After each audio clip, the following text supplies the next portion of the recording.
Hi everyone, welcome back to new video. आज की video में हम डिस्कस करने वाले हैं हिमाचल प्रदेश के करंट अफेयर और 21 से 28 जनवरी तक के करंट अफेयर्स की आज हम चर्चा करेंगे। ये करंट अफेयर्स हम कंपाइल करते हैं 3 न्यूज़पेपर से, जिसमें आगे आपका टाइम्स ऑफ इंडिया का हिमाचल पेज, दी ट्रिब्यून का हिमाचल पेज और अमर उजाला। इसके साथ ही करंट अफेयर हम गिरिराज न्यूज़पेपर के भी डिस्कस करते हैं अपने चैनल पर, लेकिन उसकी एक सेपरेट वीडियो आती है, वो भी आप प्लेलिस्ट में जाकर के ज़रूर देख सकते हो। तो चलिए शुरू करते हैं हमारी आज की डिस्कशन को। पहला हमारा क्वेश्चन है, नेकराम जिन्हें अभी रिसेंटली एग्रीकल्चर की फील्ड में पद्मश्री से नवाजा गया है, वो हिमाचल के किस जिले से संबंध रखते हैं? तो वो हिमाचल के मंडी जिले से संबंध रखते हैं। नेकराम जी, इनको एग्रीकल्चर की फील्ड में, स्पेशली ऑर्गेनिक फार्मिंग के फील्ड में अच्छा काम करने के लिए पद्मश्री दिया गया है। पद्मश्री आप लोग जानते ही हो 4th हाईएस्ट सिविलियन अवार्ड है भारत में। सबसे पहला कौन सा है आपका? भारत रत्न। सेकंड आ गया आपका पद्म विभूषण। थर्ड आ गया आपका पद्म भूषण। तो अभी इनको मिला है पद्मश्री और ये इकलौते हिमाचली हैं जिनको फील्ड ऑफ एग्रीकल्चर में ये पद्मश्री से नवाजा गया है। हिमाचल प्रदेश में ज्यादा से ज्यादा फोकस किया जा रहा है कि हम ऑर्गेनिक फार्मिंग के ऊपर ध्यान दें। तो ऑर्गेनिक फार्मिंग को प्रमोट करने के लिए हिमाचल में कौन सी स्कीम्स शुरू की गई हैं? तो प्राकृतिक खेती खुशहाल योजना करंट अफेयर्स में भी बहुत बार आती है, बहुत बार कवर कर चुके हैं। साथ में गवर्नमेंट स्कीम्स जब डिस्कस की थी तब भी इस योजना के बारे में मैंने आप लोगों को बताया था।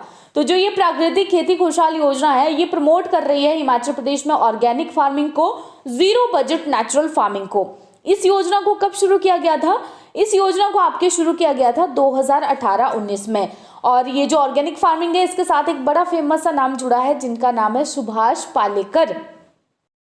नेक्स्ट आ गया, हिमाचल प्रदेश में software technology and IT park कहां पर बनाया जा रहा है? पीछे वाले करंट अफेयर्स में भी डिस्कस किया था, डिस्ट्रिक्ट कांगड़ा में बनाया जा रहा है ये। और अभी न्यूज में क्यों था? न्यूज में इसीलिए था क्योंकि इसको बनाने के लिए ही धर्मशाला के चैत्रू एरिया में 50 केनाल की जो भूमि है वो आइडेंटिफाई की गई है। और यहाँ पर जो सुधीर शर्मा लोकल एमएलए है वहाँ के, और चीफ मिनिस्टर के आईटी एडवाइजर कौन अपॉइंट किए गए हैं? चीफ मिनिस्टर के आईटी एडवाइजर गोकुल बुटेल। ये दोनों वहां पर जगह देखने के लिए गए थे। वैसे तो ये आईटी पार्क 2012-17 के लिए प्लान था कि ये तब बनाया जाएगा, लेकिन तब ये नहीं बना, तो अब जाकर के 2023 में ये बन रहा है। नेक्स्ट हमारा क्वेश्चन है, सतवंत अटवाल त्रिवेदी जिन्हें रिसेंटली प्रेसिडेंट्स पुलिस मेडल मिला उनकी डिस्टिंग्विश्ड सर्विस के लिए, वो हिमाचल के किस जिले से बिलोंग करती हैं? तो ये हिमाचल के बिलासपुर से बिलोंग करती हैं। इकलौती इनके साथ ना पहले वाली 2 चीजें जुड़ी हैं। पहला तो ये सबसे पहली हिमाचल की पहली आईपीएस ऑफिसर हैं women. Second, first women IPS in NIA national investigation agency and BSF. तो 2 इनके साथ ये पहली वाली चीजें जुड़ी हुई हैं। सतवंत अटवाल त्रिवेदी अभी ये करंट में है ADGP state vigilance and anti corruption bureau, जो हमीरपुर में पेपर वगैरह लीक हुए हैं एचपीएसएससी के, उसको भी देख रही हैं ये साथ में। इनके साथ जो अन्य ऑफिसर्स को ये अवार्ड मिला वो है राहुल शर्मा, जितेंद्र सिंह, इंदर दत्त और सुशील कुमार। नेक्स्ट आ गया हमारा, recently best electoral practices award for 2022। ये किसे दिया गया? तो ये दिया गया मनीष गर्ग को। इनके as an chief electoral officer होने के तौर पर बहुत सारे इनिशिएटिव्स लेने के लिए 2022 के जो असेंबली इलेक्शंस हुए हैं उनमें बहुत ही अच्छे इनिशिएटिव लेने के लिए इनको ये अवार्ड दिया गया है। मनीष गर्ग जी, इन्होंने स्वीप प्रोग्राम की एग्जीक्यूशन बहुत अच्छे से की थी। अब ये स्वीप प्रोग्राम है क्या? स्वीप प्रोग्राम का मतलब है systematic voters education and electoral participation. Basically जो हमारा इलेक्शन कमीशन ऑफ इंडिया है, इनका एक फ्लैगशिप प्रोग्राम है, जिसके अंतर्गत ये क्या करते हैं, लोगों में अवेयरनेस फैलाते हैं। किस चीज के लिए? Voter education. लोगों को पता चले कि हमारा जो वोटिंग का राइट्स हैं उनका हमें किस तरह से यूज करना चाहिए, ताकि जो वोटर लिटरेसी है इंडिया में वो बढ़ जाए। जब हिमाचल प्रदेश में नवंबर में इलेक्शंस हो रहे थे, इलेक्शन का टाइम चला था, तब भी हमने उन करंट अफेयर्स में स्वीप प्रोग्राम को डिस्कस किया था। और उस समय ये किसके रिगार्डिंग आया था न्यूज में कि लाहौल स्पीति में, क्योंकि 2017 के टाइम पर बहुत कम वोटिंग रिकॉर्ड की गई थी। जैसे एक विलेज है वहां पे लोटे गांव, बहुत ही ज्यादा, मतलब सबसे कम वोटिंग वहां पर दर्ज की गई थी। तो वहां पर इंटेंसिफाई किया गया था इस स्वीप कैंपेन को। ज्यादा से ज्यादा इस कैंपेन को सही तरीके से एग्जीक्यूट किया जा रहा था, ताकि असेंबली पॉल्स में वहां पर मैक्सिमम वोटिंग आ सके।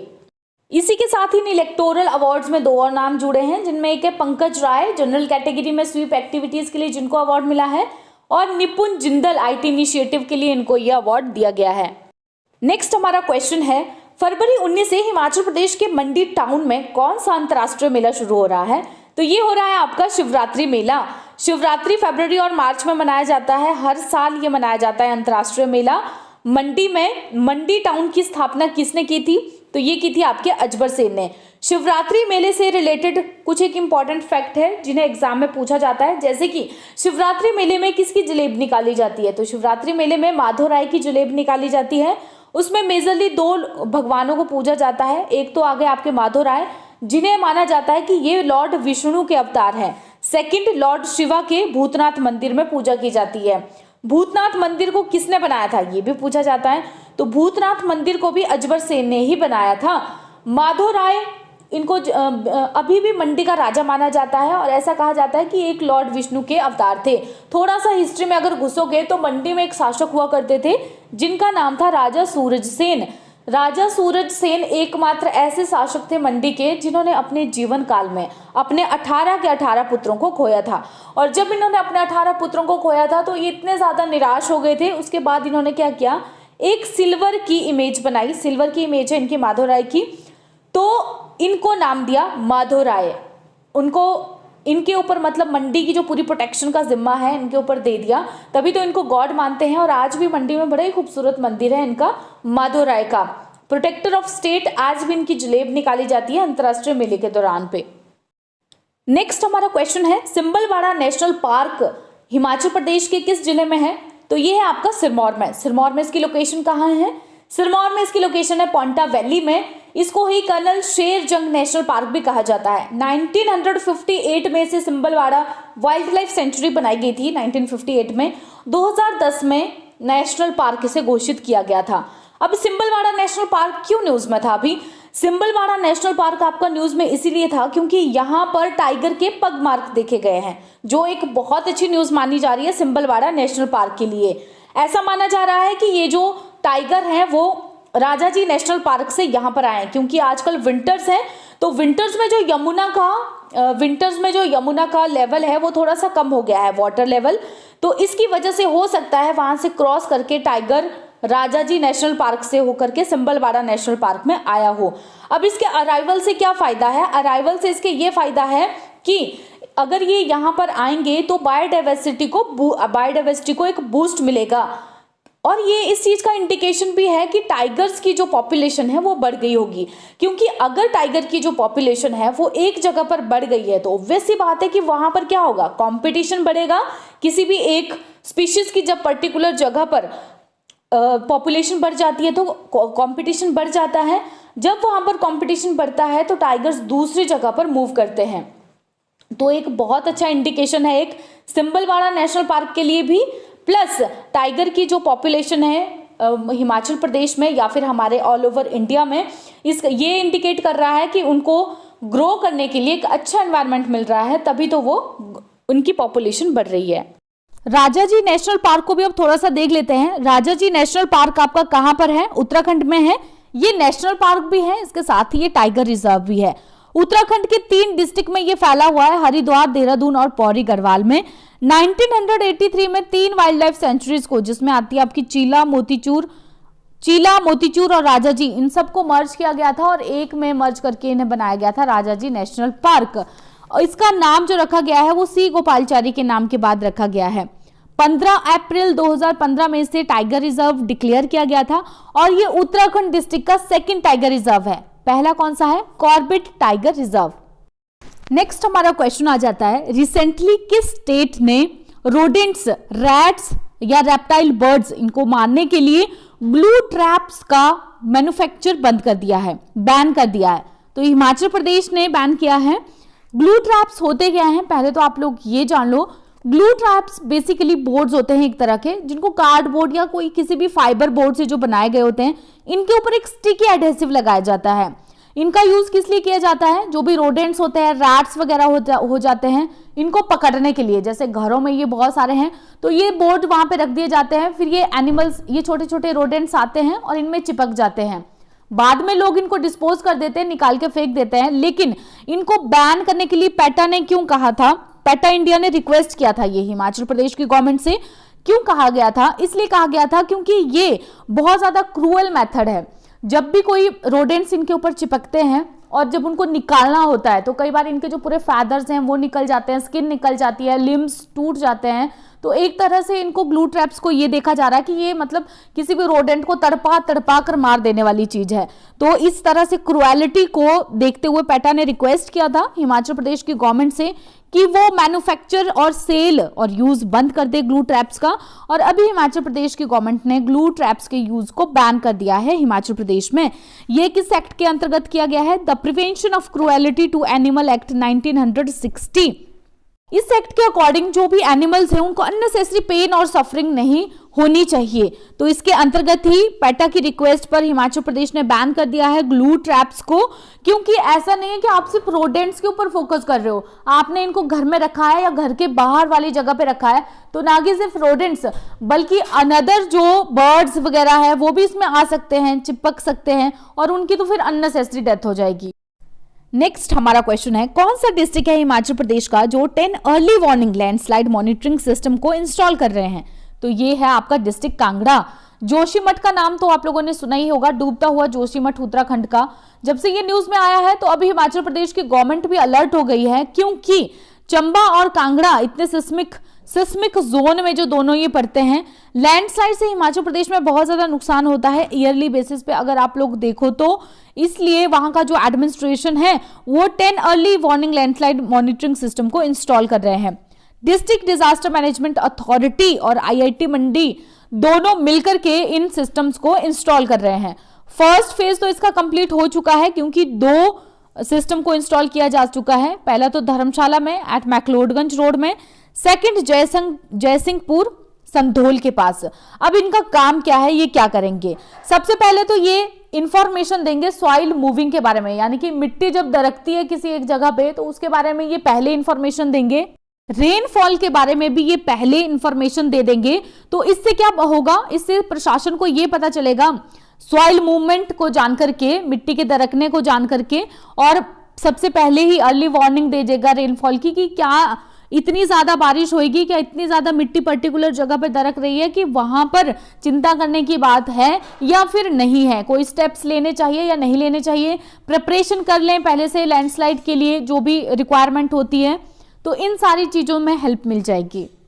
डिजास्टर मैनेजमेंट में एक और अच्छा स्टेप लिया गया था अभी रिसेंटली हिमाचल प्रदेश में। पिछले वाले करंट अफेयर्स में हमने डिस्कस किया था कि हिमाचल प्रदेश में डॉपलर वेदर रडार इंस्टॉल किए गए थे। कहां पर इंस्टॉल किए गए थे ये आप मुझे कमेंट सेक्शन में बताओगे। सबसे पहला तो शिमला में किया गया था, लेकिन रिसेंटली 2 और किए गए थे जो हमने पिछले करंट अफेयर्स में पढ़ा था। आप प्लीज कमेंट सेक्शन में बताना कि कहां पर ये डॉपलर वेदर रडार इंस्टॉल किए गए हैं। तो ये भी हमें वेदर के बारे में, वेदर फोरकास्टिंग के बारे में पहले ही बता देंगे डॉपलर वेदर रडार। अब हिमाचल प्रदेश एक हिमालयन स्टेट है, आप लोगों को पता ही है, और प्रोन है ये नेचुरल कैलामिटीज के लिए। तो अगर आप अकेले लैंडस्लाइड को देखोगे तो ईयरली बेसिस पे अकेले लैंडस्लाइड से हिमाचल प्रदेश में 550 करोड़ रुपए का नुकसान होता है, 550 करोड़ से भी ज्यादा। नेक्स्ट हमारा क्वेश्चन है, किस योजना के तहत हिमाचल प्रदेश में महिलाओं को हर महीने 1500 रुपए दिए जा रहे हैं? तो इस योजना का नाम है आपका नारी सम्मान योजना। इसमें 18 से 59 साल की महिलाओं को शामिल किया जाएगा। एक सब कमेटी गठित की गई थी कि किस किस महिलाओं को दिया जाएगा ये, तो उसमें ये पाया गया है कि करीब 14 लाख के करीब महिलाएं इसके लिए पात्र बनी है कि इनको ये नारी सम्मान योजना के तहत हर महीने 1500 रुपए दिए जाएंगे। लेकिन इसके लिए कुछ एक शर्तें भी है। पहले तो इस योजना को जब एग्जीक्यूट किया जाएगा, इम्प्लीमेंट किया जाएगा, तो वित्तीय बोझ कितना पड़ेगा? 4000 करोड़ का पड़ेगा। और इसमें से ये शर्तें रखी गई है कि परिवार से एक ही महिलाओं को मिलेगी ये, मतलब एक परिवार में ज्यादा महिलाएं तो भी एक को ही मिलेगी। किसको पहले दें, ऐसा भी कहा जा रहा है कि हो सकता है 18 से 25 साल की महिलाओं को ये पहले दिया जाए, या फिर BPL फैमिली की जो महिलाएं हैं उनको ये पहले दिया जाए। लेकिन जो 1500 रुपये से एक और स्टेप इसमें लिया जाएगा, 1500 रुपये से कम जितनी भी पेंशन है उनको भी बंद कर दिया जाएगा। और बंद नहीं किया जाएगा मतलब उनको बढ़ा करके 1500 रुपये किया जाएगा। जैसे कि फॉर एग्जाम्पल अभी जिन भी महिलाओं को 1050 की या फिर 1100 रुपये की पेंशन मिलती है तो उनकी पेंशन अब 1500 कर दी जाएगी। साफ तौर पर अगर मैं बोलूँ तो मिनिमम पेंशन ही 1500 रुपये करने की ये सोच रहे हैं।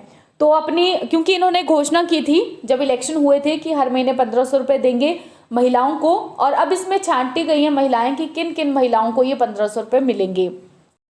नेक्स्ट हमारा क्वेश्चन है, हिमाचल से कितने वीरों के नाम पर अंडमान निकोबार के द्वीपों के नाम रखे गए हैं? तो रिसेंटली आपने न्यूज़ में देखा होगा कि पूरे देश में से 21 वीरों के नाम पर अंडमान निकोबार द्वीपों के नाम रखे गए हैं, जिनमें हिमाचल प्रदेश से हैं 4 वीर। कौन कौन से? कैप्टन विक्रम बत्रा, इनके नाम पे रखा गया एक द्वीप का नाम विक्रम बत्रा द्वीप। दूसरे आगे आपके मेजर सोमनाथ शर्मा, मेजर सोमनाथ शर्मा के नाम पे रखा गया है सोमनाथ द्वीप। थर्ड आगे सूबेदार मेजर संजय कुमार, और इनके नाम पे रखा गया है संजय द्वीप का नाम। फोर्थ आगे लेफ्टिनेंट कर्नल धन सिंह थापा, तो इनके नाम पे रखा गया है धन सिंह द्वीप का नाम। हिमाचल के लिए बहुत गर्व की बात है कि पूरे देश भर के 21 वीरों में से 4 वीर हिमाचल प्रदेश के थे, जिनके नाम पर अंडमान और निकोबार के द्वीपों के नाम रखे गए। तो आज की डिस्कशन को करेंगे यहीं पर खत्म। 21 से 28 जनवरी 2023 के करंट अफेयर्स को हमने डिस्कस किया। जल्दी मिलेंगे एक नई और बेहतरीन वीडियो के साथ।